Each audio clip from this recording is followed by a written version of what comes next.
नमस्कार मंडळी. वेद मनाच्या श्लोकांचा श्लोक क्रमांक 14, त्याचा आता आपण विस्तृत अर्थ बघूया. जीवा कर्मयोगे जनी जन्म झाला.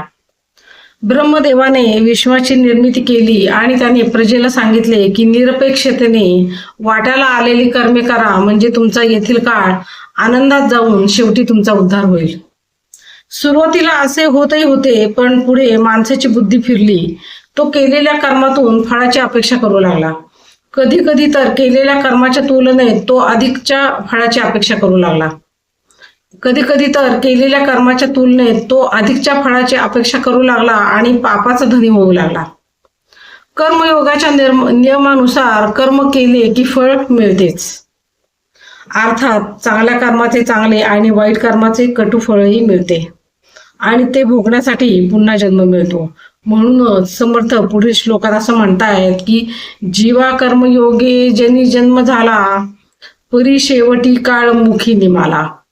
महाथोर ते मृत्यूपंथेशी गेले, कित्येक ते जन्मले आणि मेले.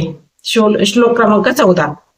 मागील जन्मात केलेल्या कर्माचे फळ भोगण्यासाठी जीवात्म्याला दुसरे शरीर प्राप्त होते आणि कालांतराने ते नष्ट होते. अगदी थोर लोकांनाही हे चुकत नाही. आजपर्यंत जन्म मरणाच्या फेऱ्यात अडकून कित्येक जन्मले आणि मेलेही आहेत. यातून आपण काय धडा घ्यायचा यावर गीता असे मार्गदर्शन करते की तू फक्त दिलेले कर्म कर. कर्मातची तुझा भाग तो, फळात नसो कधी. नको कर्मफळी हेतू अकर्मी वासना नको. अध्याय 2 श्लोक 47. अर्थात पूर्वी ब्रह्मदेवांनी प्रजेला जे सांगितले तेच भगवंतांनी अर्जुनाला पुन्हा सांगितले. कारण पूर्वीच्या ब्रह्मदेवांच्या उपदेशाचा प्रजेला विसर पडला होता. भगवंत म्हणतात, तुला नेमून दिलेले कर्म तू नीट कर. ते करत असताना ते केल्याबद्दल फळाची अपेक्षा करू नकोस. फळाची अपेक्षा केलीस की तू पुन्हा पूर्वजन्माच्या चक्रात अडकलास म्हणूनच समज. फळाची अपेक्षा न करता कर्म केले तर तुझा उदरनिर्वाह कसा होणार असा प्रश्न जर तुला पडला असेल तर तुझ्या उदरनिर्वाहाची जबाबदारी मी घेतली आहे असे समज. तसेच आणखीन एक पथ्य पाळ, अकर्म करायची इच्छा बाळगू नकोस. येथे तुला अकर्म म्हणजे काय असा प्रश्न पडला असेल तर सांगतो की मी तुला कर्म नेमून दिलेले आहे आणि ते कसे करायचे याचे शिक्षण तुला मिळेल. अशी व्यवस्थाही केलेली आहे, पण तू तुझ्या डोक्याने कर्मात किंवा ते करण्याच्या पद्धतीत बदल केलास तर ते कर्म यथासांग घडणार तर नाहीच, उलट काहीतरी वेगळेच घडल्याने त्यात तुझे अनहित होईल. या प्रकारच्या कर्माला अकर्म असे म्हणतात. तेव्हा चुकून सुद्धा असे अकर्म करायच्या भरीला पडू नकोस. जय जय रघुवीर समर्थ. वेद मनाच्या श्लोकांचा श्लोक क्रमांक 15. मना पाहता सत्य हे मृत्यूभूमी. मना पाहता सत्य हे मृत्यूभूमी. कर्मयोगाच्या नियमानुसार पूर्वजन्मी केलेल्या कर्माचे चांगले वाईट फळ भोगण्यासाठी माणसाचा पुनर्जन्म होतो.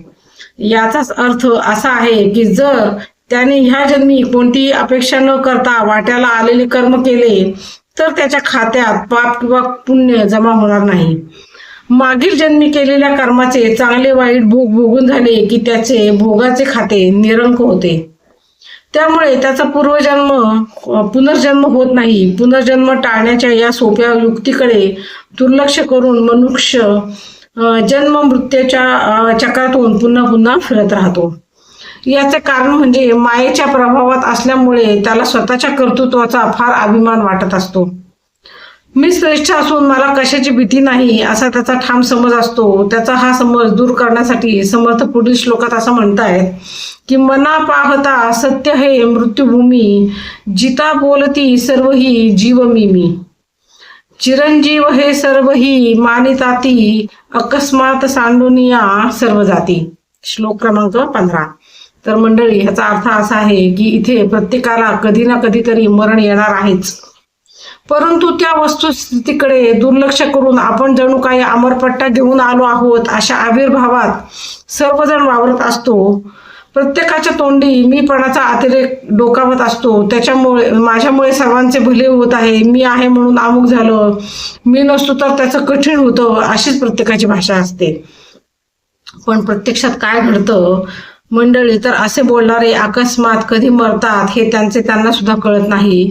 म्हणून माणसाने बोलताना वावरताना नेहमी आपले पाय जमिनीवर ठेवावेत अशी समर्थांची अपेक्षा आहे. जय जय रघुवीर समर्थ. चला मंडळी, पुढचा श्लोक बघूया आपण. वेदमनाच्या श्लोकांचा श्लोक क्रमांक 16. मरे एक त्याचा दुजा शोक वाहे. इथे प्रत्येकाला कधी ना कधीतरी मरण येणार आहे, परंतु त्या वस्तुस्थितीकडे दुर्लक्ष करून आपण जणू काही अमरपट्टा घेऊन आलो आहोत अशा आविर्भावात सर्वजण वावरत असतात. प्रत्येकाच्या तोंडी मीपणाचा अतिरेक डोकावत असतो. आपल्या पुढे माणसे मरत आहेत, आपल्या समोर माणसं मरत आहेत हे पाहून सुद्धा मनुष्य शहाणा होत नाही, याचे समर्थांना फार दुःख होते. म्हणून ते पुढील श्लोकात असं म्हणतायत की मरे एक त्याचा दुजा शोक वाहे, अकस्मात तोही पुढे जात आहे. पुरे ना जनी लोभरे क्षोभ त्याते, म्हणून जनी मागुता जन्म घेते. श्लोक क्रमांक 16. तर मंडळी, याचा अर्थ असा आहे की आपल्या परिचयातले नातातले कोणी मृत्युमुखी पडले की माणसाला दुःख होतं. ह्या जीवनात काही अर्थ नाही असे मेलेल्याला स्मशानात पोहोचून येईपर्यंत त्याला वाटत असते. याला स्मशान वैराग्य असे म्हणतात. ही अवस्था तात्पुरती असते. घरी आल्यावर त्याचे पुण्य नित्याचे व्यवहार सुरू होतात आणि स्मशानात असताना मनात आलेले वैराग्याचे विचार आपोआपच झटकले जातात. हळूहळू आपलाही मृत्यूच्या दिशेने प्रवास सुरू आहे ह्याची त्याच्या मनात जाणीव असली तरी तो त्याकडे दुर्लक्ष करून स्वतःचे व कुटुंबाचे भले करण्याच्या नादात पूर्वी करत होता तशीच बुरी कृत्ये करत राहतो. त्याला स्वर्ग व संसार ह्यांच्या कुंपणाने वेढून टाकलेले असते. आपली ह्या जन्म मृत्यूच्या चक्रातून सुटका व्हावी आणि आपणही रामस्वरूप व्हावे असे विचार त्याच्या मनात येत नाहीत, कारण त्याचा लोभ काही त्याला सुटत नाही. आहे ते असू द्या आणि आणखीही मिळू द्या असे त्याला सतत वाटत असते आणि ते कसे साध्य होईल ह्याची चिंता त्याला सतावत असते. या चिंतेला समर्थक क्षोभ असे म्हणतात. आपले भले कशात आहे हे लक्षात न घेतल्यामुळे मनुष्य पुन्हा पुन्हा जन्म घेत राहतो आणि मेरी गो राऊंड प्रमाणे तिथल्या तिथेच फिरत राहतो. पुनरपी जननम पुनरपी मरणम पुनरपी जननी जठरे शयनम असे चक्र अव्याहतपणे चालू राहते. जय जय रघुवीर समर्थ. मंडळी, आपण आपला हा चॅनल अशासाठी सुरू केलेला आहे की प्रत्येक व्यक्तीने वेळात वेळ काढून 15-15 मिनिटं सकाळी आणि संध्याकाळी वेळ काढून देवाचं करावं, देवाचं ऐकावं. ज्यांना स्वतःला वेळ होतोय त्यांनी नक्कीच वाचन करावं, पण ज्यांना वाचायला सवड होत नाहीये, करायची खूप इच्छा आहे पण सवड होत नाही, अशांनी रोज सकाळी नित्यकर्म करताना कानात कॉड लावून जरी आपल्या चॅनलवरच्या अध्यात्माचे लेख जरी ऐकले तरी त्याचा तुम्हाला स्वतःला प्रचंड फायदा होईल. पॉझिटिव्ह विचार मनात येतील, निगेटिव्ह विचार दूर होतील. मी हे पुन्हा पुन्हा अशासाठी सांगते की प्रत्येकाने त्याचा लाभ घ्यावा आणि आध्यात्मिक मार्गाला लागावं. माणूस स्वतःच्या व्यापामध्ये इतका गुंतलेला आहे की त्याला अध्यात्म करणं त्याचं बाजूलाच राहते आणि मग नंतर जेव्हा म्हातार वय येतं 40शी उलटून जाते. म्हणजे थोडक्यात माझ्याप्रमाणेच मी तेच केलं अर्थात, पण माझ्यासारखं तुम्ही करू नये अशीच माझी इच्छा आहे की तरुणपणापासून तुम्ही अध्यात्माला सुरुवात करा की पुढे जाऊन तुम्हाला त्याचा हळूहळू खूप फायदा होईल. घरातलं वातावरण छान सुधारेल, तुमच्या सगळ्या इच्छा मनाप्रमाणे होतील, तुमची निर्णय क्षमता वाढेल, तुमचा राग शांत होईल. अशा अनेक फायदे आहेत, त्याचा तुम्ही लाभ घ्यावा. लवकरात लवकर आपला चॅनल सबस्क्राईब करावा आणि तो अनेक लोकांपर्यंत पोहोचवावा. आपल्या चॅनलवर आतापर्यंत श्री दत्तगुरूंचं पारायण मी केलेलं आहे, त्याचे 1 ते 53 अध्याय आहेत. सध्या मी गीतेचं वाचन करते, सुरुवातीपासूनचं. गीता शिकायला मी जाते, पण त्याच्या आधीचा जो भाग आहे तोही ऐकणं गरजेचं आहे की जेणेकरून पुढे गीतेचे श्लोक जे आहेत ते तुम्हाला व्यवस्थित कळतील.